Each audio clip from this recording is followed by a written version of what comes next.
va parler du Game 3 et 4. C'est vrai que d'habitude, on faisait un petit playoff talk après chaque match. Là, on s'est dit, bon, on va attendre la fin de Miami parce que le Game 3, c'était assez particulier et comme ça, on peut vraiment tirer des conclusions ou revenir dans le Colorado à 2-2, à 3-1 Miami, à 3-1 Denver. Donc, voilà, ça pouvait être intéressant. Force est de constater qu'on revient à Denver à 3-1 pour les Nuggets, à l'issue de 2 matchs qui se sont ressemblés, j'ai envie de dire. Ouais, ouais, qui se sont ressemblés de ouf. Je suis d'accord avec ça. Un Miami qui est pas, j'ai envie de dire, qui est à la fois loin et pas si loin. Tu Si vois. près mais si C'est loin, c'est exactement ça. exactement. Merci, je cherchais le terme. Si près mais si loin. Et, euh, tu sens que vraiment, oui, Denver est au-dessus. Il n'y a pas de souci. Denver maîtrise son sujet, il n'y a pas de souci. Mais Miami peut faire mieux. Je ne dis pas que Miami doit gagner, mais Miami doit faire mieux. Énormément, énormément, énormément de déchets, énormément d'erreurs bêtes. Comme on disait cette nuit, Max, comme moi, je m'énervais quand il y avait des dingueries qui se passaient qui sont évidentes. Du genre, ben, tu fais une prise à deux sur Murray après l'écran pour laisser le pop libre à Lukic. C'est interdit. C'est interdit. Le gars, il n'a pas raté un tir en tête de raquette à trois depuis que je suis né.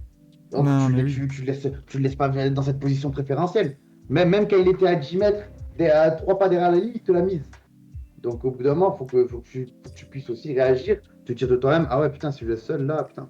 Donc, tu vois, c'est des trucs comme ça, c'est Mm. énormément de kick-out qui ne servent à rien. Tu Mais, passes 10 secondes à te créer des espaces pour créer un drive. Au moment où tu as le drive, tu ressors la balle et tu dois encore recréer une action pour créer un drive. Mais non, même, ok, tu as peut-être raté, mais prends ton layup. mais Prends d'ailleurs, ton layup, d'ailleurs mon euh, pote, à à, finir. à travers, à travers ça, l'exemple le plus marquant, c'est Jimmy Butler sur les matchs là, de finale.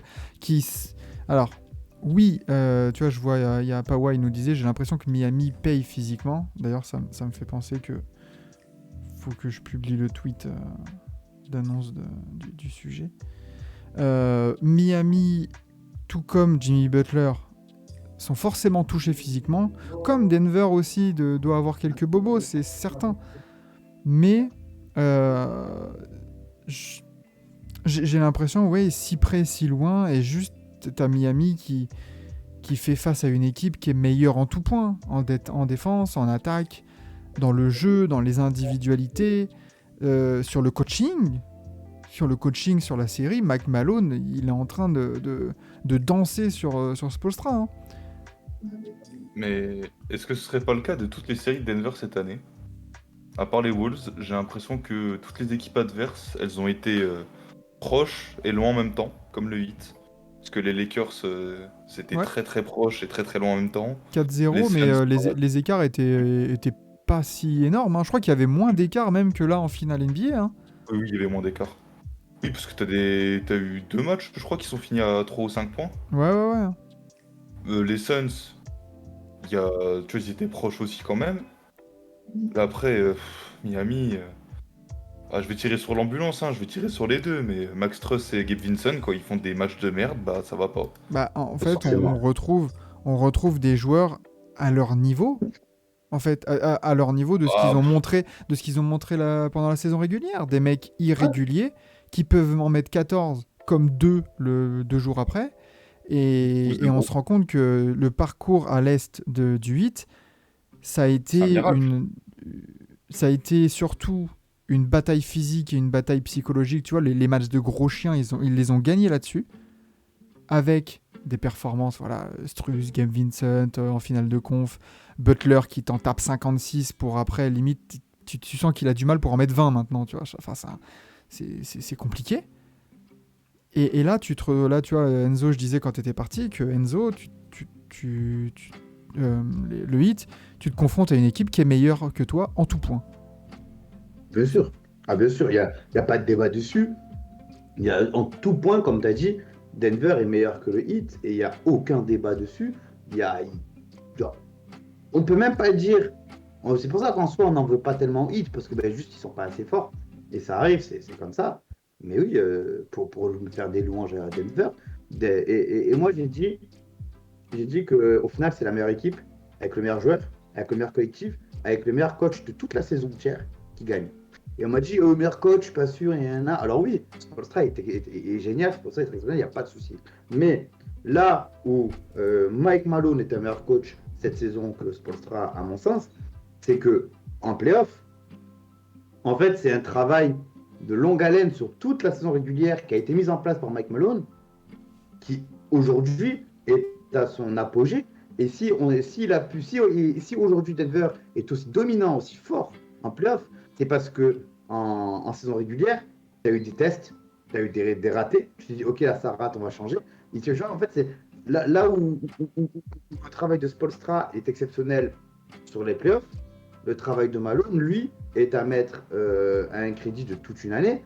Vraiment, c'est un marathon qu'il a fait. Et même après ce marathon-là, il continue de toujours s'adapter, toujours trouver des solutions, toujours changer ce qui pourtant marchait très très bien. Mais il continue à l'améliorer. Et c'est génial ce qu'on voit. Et moi, vraiment, moi, comment dire, ce qui me surprend le plus, c'est que tu n'as pas l'impression que sur les minutes des joueurs, ben Malone, il abuse de ouf, tu vois. Non, En non, soi, Murray, il est à 43, Jokic, il est à 37 parce qu'il était en parce qu'il faux est cheveux. sorti. Mais on va prendre les matchs de Jokic dernièrement. Les matchs de Jokic, c'est du 44 minutes. Tu vois, genre, ok, c'est énorme, mais pour une fight des finals, on a déjà vu des LeBron, des Curry à 46, 47, voire Bien 48 sûr, minutes. bien Donc c'est sûr. ça, moi, Je suis qui me d'accord avec toi surprend. dans l'éloge de Mike Malone pour dire que c'est aussi la récompense et l'aboutissement d'un travail aussi de l'été dernier. C'est-à-dire que oui, l'équipe est bien coachée, les systèmes sont bien exécutés, les joueurs sont à leur place, mais encore faut-il les avoir, ces joueurs. Et tu as ciblé Bruce Brown, avoir signé Kentavious Caldwell-Pope, avoir dégagé, tu vois, je vois avec Visha qui met dans le chat, avoir dégagé Bones Island pour faire de la place à Christian Braun. Moi, quand ils avaient laissé Bones Island, j'ai fait, mais wesh, pourquoi c'est quoi la stratégie?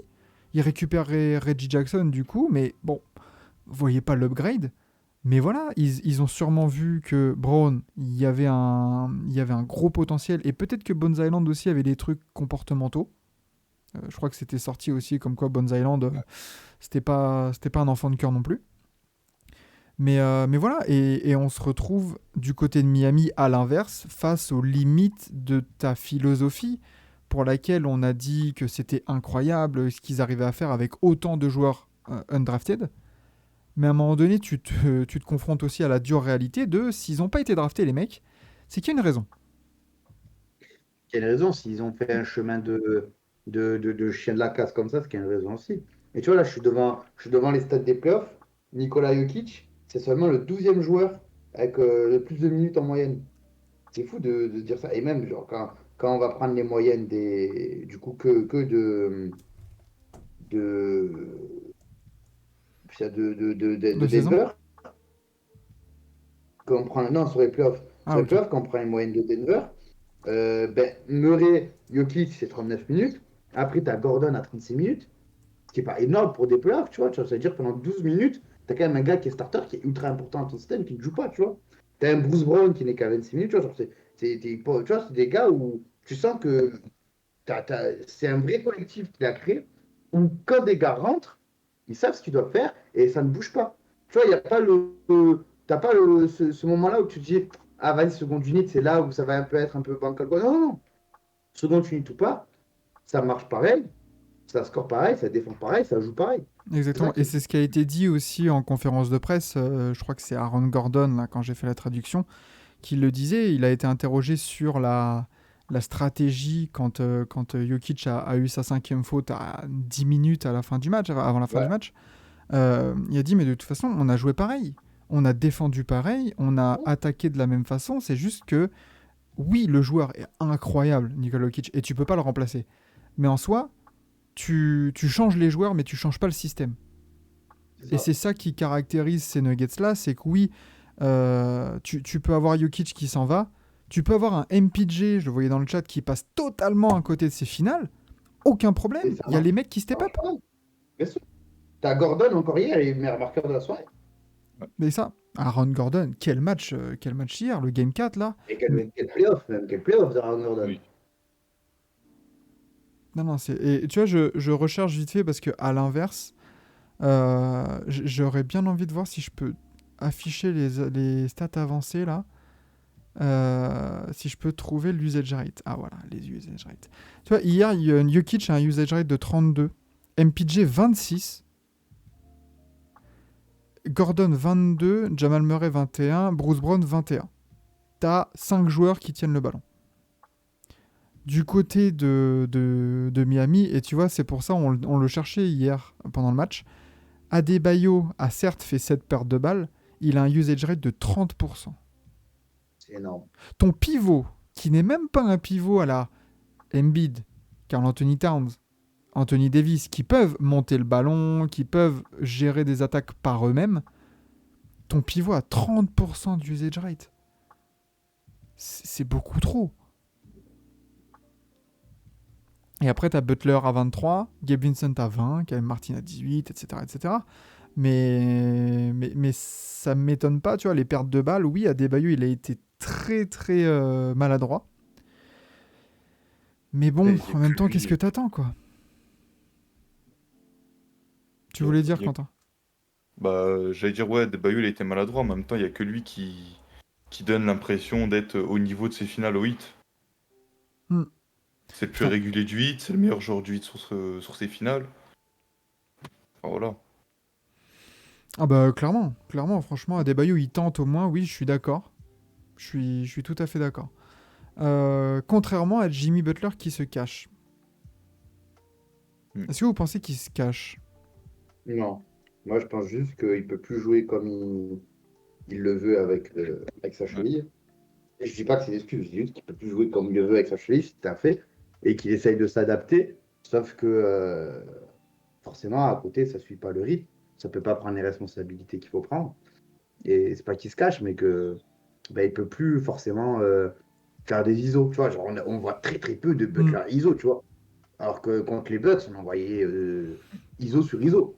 Donc là, je pense qu'il peut plus parce que forcément, avec une cheville en moins, tu n'as plus de triple menace.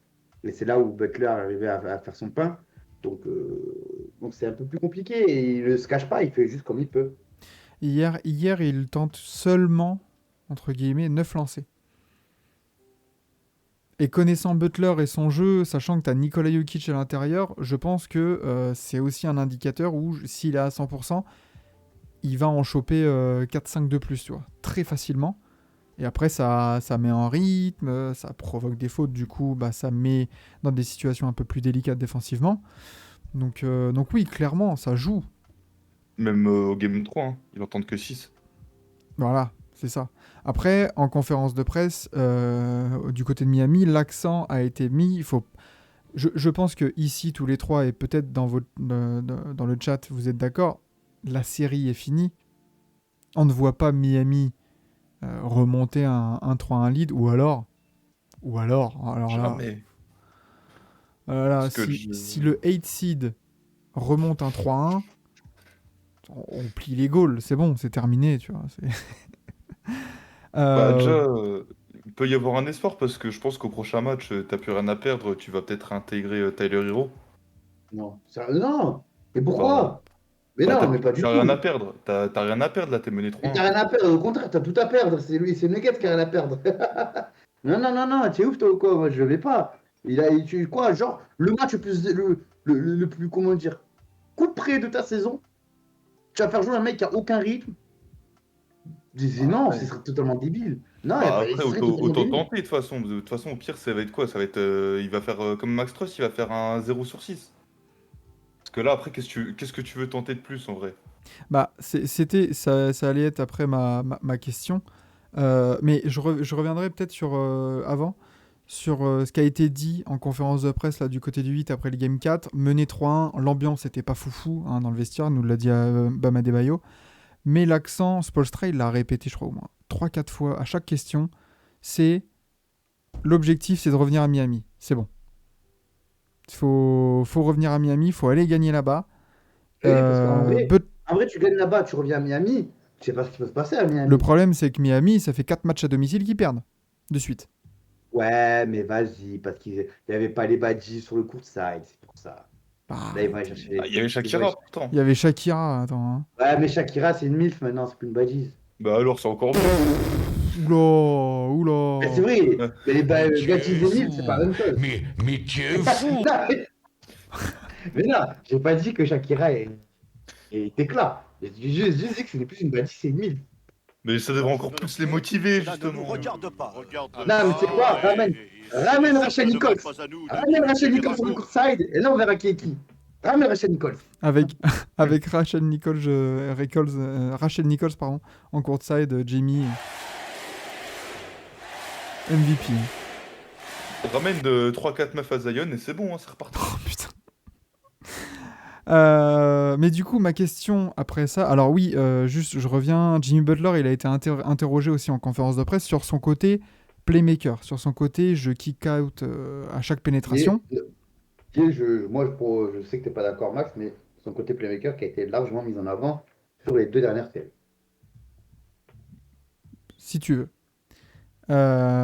Mais moi j'ajouterais que c'est pas son côté playmaker, mais son côté menace qui concentre les défenses et pas forcément son playmaking à proprement parler.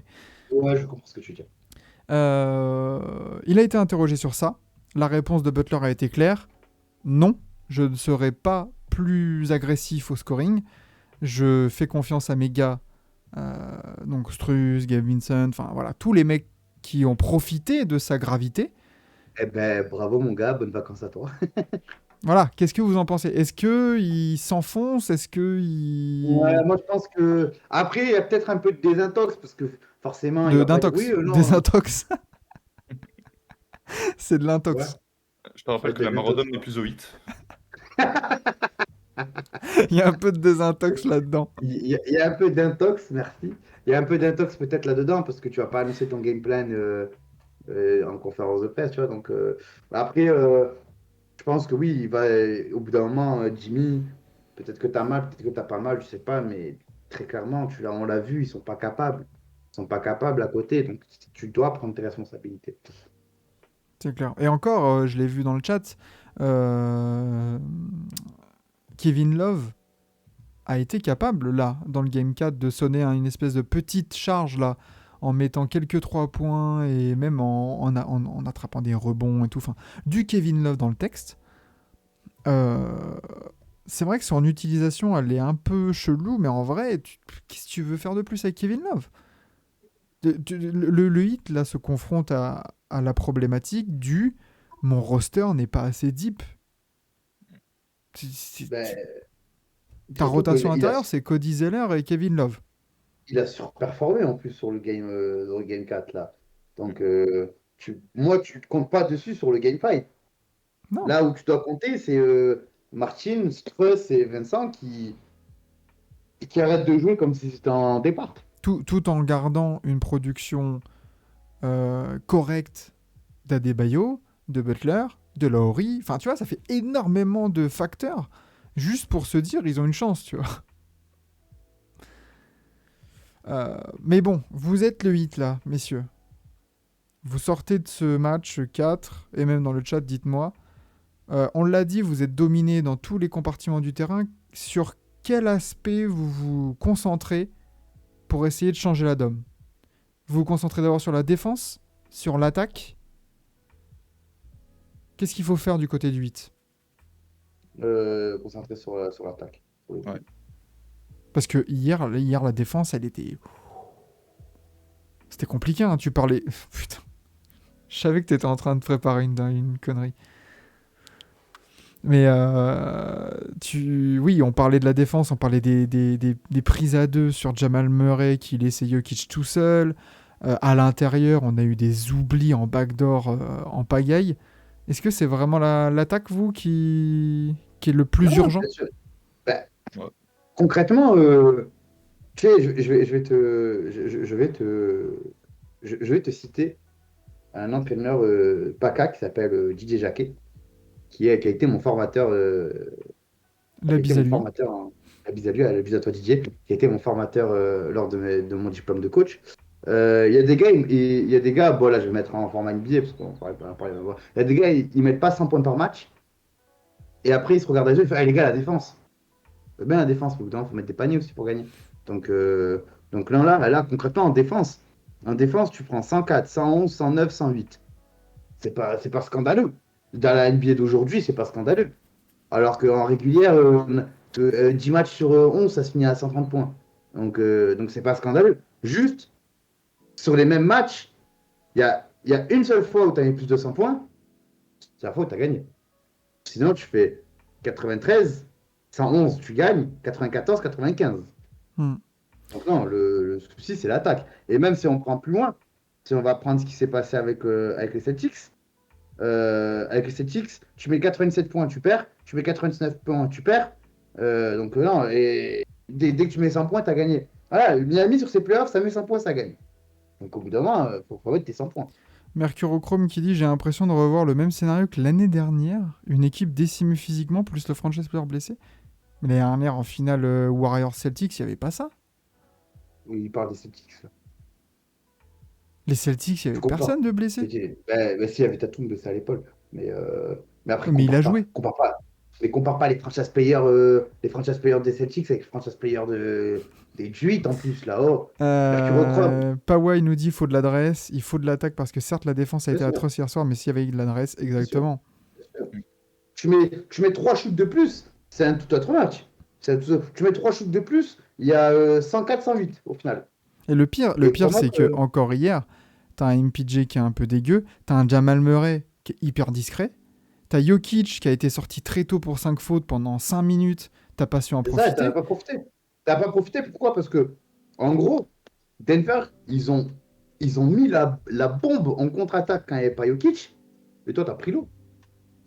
Et surtout que aussi Denver, t'as un Michael Porter Jr. qui est au mieux moyen, hein, au mieux, en attaque. Donc c'est vraiment galère quand même, tu vois. Non, Enfin, c'est trop compliqué. je sais même plus, tu vois, justement en parlant de lui, je sais même pas dire si c'est l'attaque ou la défense le problème au final. Parce que je pense que c'est l'attaque, mais tu te dis, ouais, il y a Michael Porter Jr., il met 2 points par match, il perd quand même. Messieurs, je viens de regarder là sur les 2 derniers matchs à Miami. À combien en total, combien de points au total que combinent Struss et Vincent? Sur hier, Non, sur les 2 derniers matchs. sur le dernier match, allez, je dirais 7. Ah, c'est un peu plus. C'est 12 points. 12 points seulement à 2 sur 2 matchs. Ce qui est une dinguerie quand même. À 4 sur 27 au tir. 4 sur 27 au tir pour ton backcourt titulaire. Ouh. C'est compliqué. Soub, il nous dit qu'il faudrait rajouter qui au hit pour vraiment se renforcer l'an prochain. Lillard, bon, on verra. Bon, On fera une émission hit avec sûrement quelques copains de Miami de France pour évoquer le futur et l'été.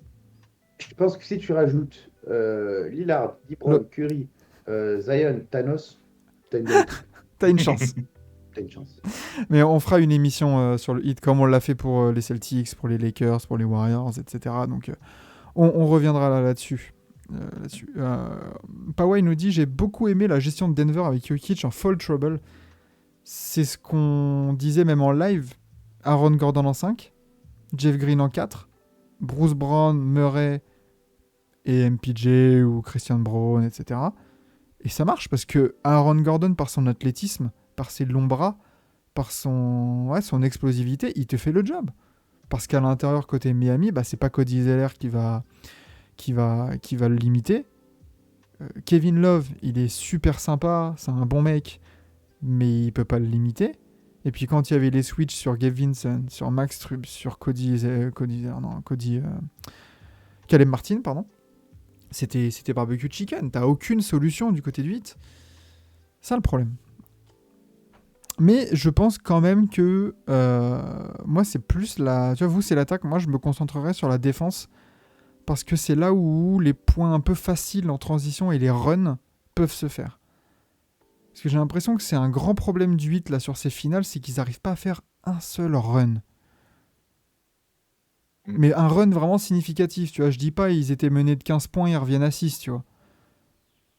Un run où t'es côte-côte, t'es presque à égalité, et bim, d'un seul coup, tu te retrouves à plus 10. Waouh. Vous en pensez quoi de ça, les mecs? Moi, je pense que Miami pue la merde. Voilà. Non, mais au bout d'un moment, faut dire ce qui est. Denver est trop fort, Miami pue la merde. On peut analyser autant. Comme l'a dit KG, des fois, le basket, faut arrêter de regarder les stats. Faut regarder faut juste voir ce qu'il y a sur le terrain. J'aime bien. Non, mais bien sûr. Moi, Parlez dans peu, cette série- mais parlez bien. Ah, mais dans cette série, tu as une équipe plus forte que l'autre, et voilà. Franchement, faire 36 émissions d'analyse, on peut les faire. Mais ça servira à rien, parce que Miami n'a pas les armes et Denver est trop fort. C'est ça. Quentin, d'accord avec ça? Bah, j'ai rien à ajouter. Ouais. Du coup, qu'est-ce que ça dit là dans le chat, messieurs? Baroud d'honneur du 8, ça revient à Miami, ça perd en 6, ça perd en 5, ça perd en 7, ça gagne en 7? Qu'est-ce que ça dit? Il y a Terry Terrible qui Allez. nous dit magnifique pseudo. Allez, je vais être gentil. Nuggets en 6. Oh, ça gagne à Denver du coup. 4-1 pour Power. Ouais. Ah, je suis un peu Ouais. je suis un peu circonspect quand même, hein. Avec l'altitude là, tu reviens là-bas. De quoi? Pourquoi tu rigoles? Non, parce que je pensais que c'était dire autre chose. Bah Moi, je vais vas-y. respecter. On reste pro. Je l'ai. Ah non, putain. Oh bordel. Moi, je reste. Cela ne nous regarde pas. Eh ben messieurs, reste magnifique comme sur cette petite review des games 3 et 4, bien pessimiste pour le hit, mais bon, je l'ai vu passer même sur les comptes de Miami Heat France, hein. Ils sont meilleurs, pas les armes. Ils sont meilleurs, c'est ça. Qu'est-ce que tu veux dire? Au moins tu tombes contre meilleur que toi, et déjà tu n'as pas à rougir de ton parcours du côté Ça, de 8. on va arrêter de faire des émissions de 3 heures pour au final dire la même chose. Ils sont meilleurs, c'est comme ça. Oui, voilà. Ah, c'est bien. Est-ce sait que tu dois maintenant partir. on peut faire une émission est-ce que maintenant on peut faire une émission de il me reste exactement 36 minutes 33 minutes pardon, une émission de 33 minutes sur Zion Williamson. Voilà. On peut parler de Regarde, l'intersaison de Denver? Non, on verra sur l'émission Denver, Bichat. Exactement. Nous Voilà. avons des previews. OK, on respecte nos previews. Et Voilà. pourquoi faire une émission intersaison sur une équipe qui va remporter son titre? Exactement. Mais parce que ça Exactement. compte. Mais bon, Et- c'est une autre question.